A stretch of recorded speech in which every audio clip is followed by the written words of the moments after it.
me feel small. Okay. Good seeing you again.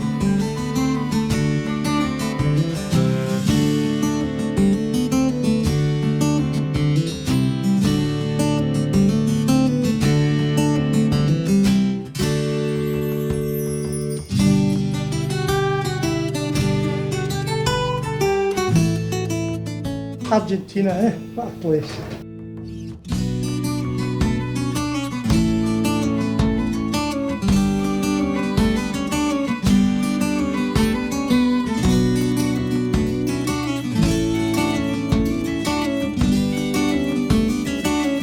Gaelic for welcome, Filthy.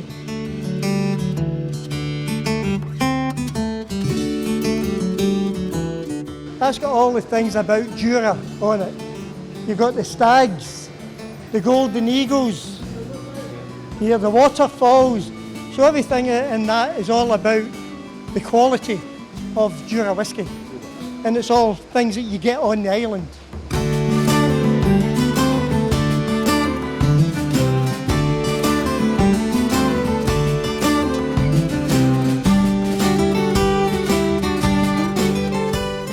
What you're basically doing here is making sugar. Okay. And then you're taking that sugar, then you're going to add yeast to it to ferment it. So what you're doing in here at the moment is putting a mash in, 4.75 tonnes of grist, that's the barley, to 20,000 litres of water at exactly 64 degrees roughly. And that's how you convert it.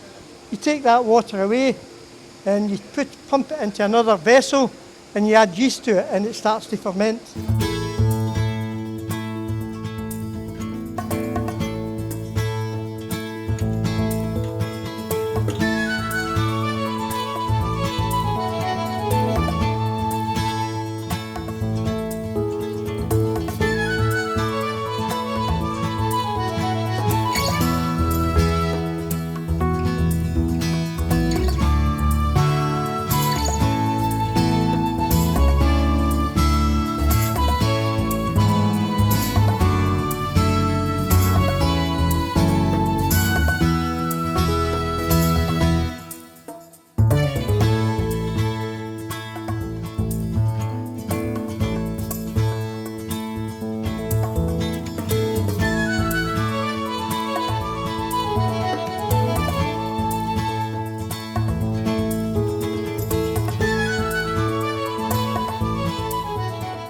There, it's coming from that still there, it's coming in there, and then you've got that still there, that's it coming in there. So that's the first distillation, that's your second distillation, and when it's over onto this side here, you swing that over to that side, that's you on spirit, that's you making your actual whiskey. So at the moment, we've taken the strongest alcohol from it and we're taking the weaker ones now. So that's the weakest alcohol, that's the second weakest, and that's the strongest. And it's the strong stuff that we put into the casks, into the barrels. And this stuff here goes back into the vessel and is redistilled again. So it's a continuous process. So you've got that beer that we tasted in there is in that still there. We're distilling it into this. Then we take it from there, put it into that still, and we distill it into that. And then halfway through it, we swing the lever and we take anything from about 70% volume down to 40% volume. And that all goes in there, and that's what we put into a barrel to put into a warehouse.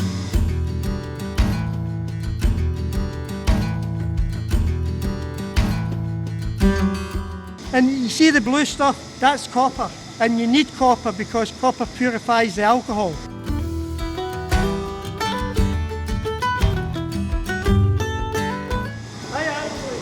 This is what I normally do.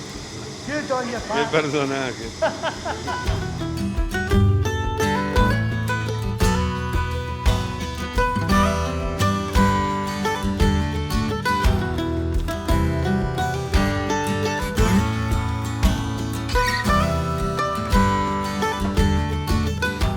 these are all empty casks. And that's the different types of casks. There, American bourbon, that's what's in here. Then we've got the famous Amoroso. And then we've got the Limousine Oak from France, the French cask. Then we've got the Grand Cru Classique cask. And then that's showing you the different types of grain that's in the wood.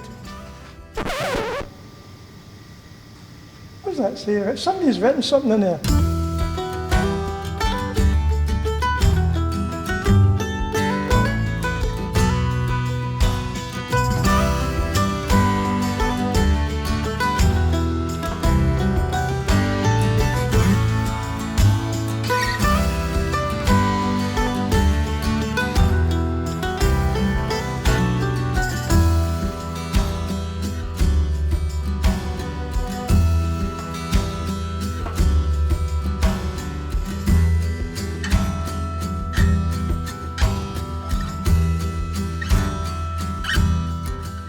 Muchos recuerdos en este lugar con Willie. 20 años tomando de las barricas de Willie. Así que para mí es un recuerdo hermoso. This smell that you get is what we call in Scotland the angel's dram, or the angel's portion. Now, all I can say is there must be a lot of drunken angels, because there's a distillery up in the north of Scotland which is a grain distillery. And that distillery, I used to go to it every month. And he says to me, how much whiskey did you make last year in Jura, Willie? And with some pride, I says 2.2 million litres. And he started laughing. I says, well, what are you laughing at? He says, we lost that last year in evaporation because it's a grain distillery. Grain distilleries mass produce a product. So there's 5,000 casks in this warehouse. There's about 50,000 casks in their warehouse. So obviously there's more alcohol going up to the angels. So there's a lot of angels getting drunk. Ooh, he's left us a nice. ¿De dónde sacaste eso, Willie? Yeah, this is out of a cask.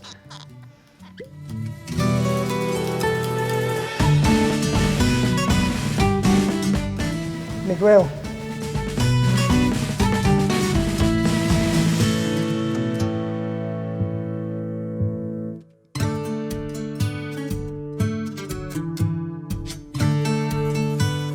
Help yourself, gentlemen.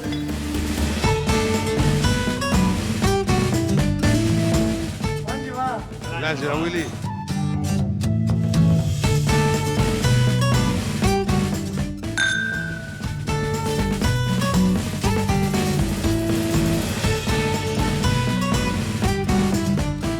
That's young.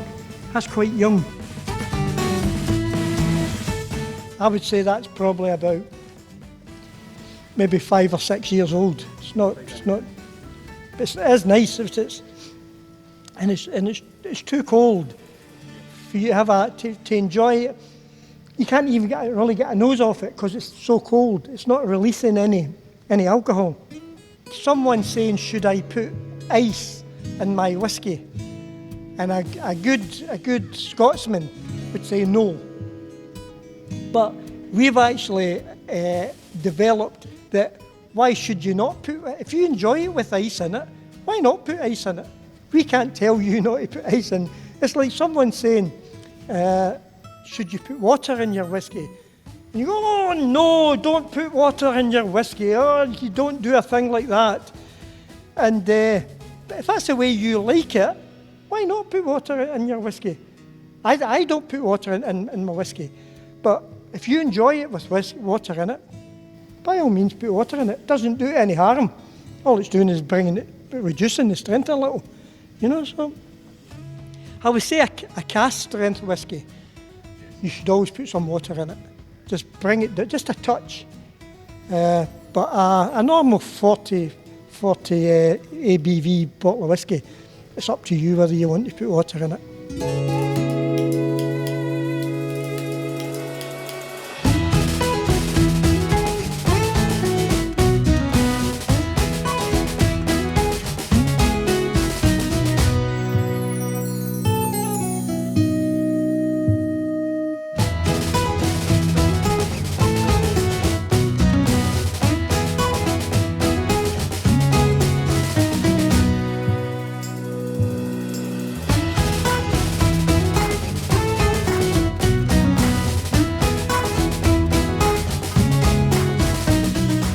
to the Argentinian Whisky Club from the island of Jura. I hope you're all keeping well and keep drinking the whisky because it's good.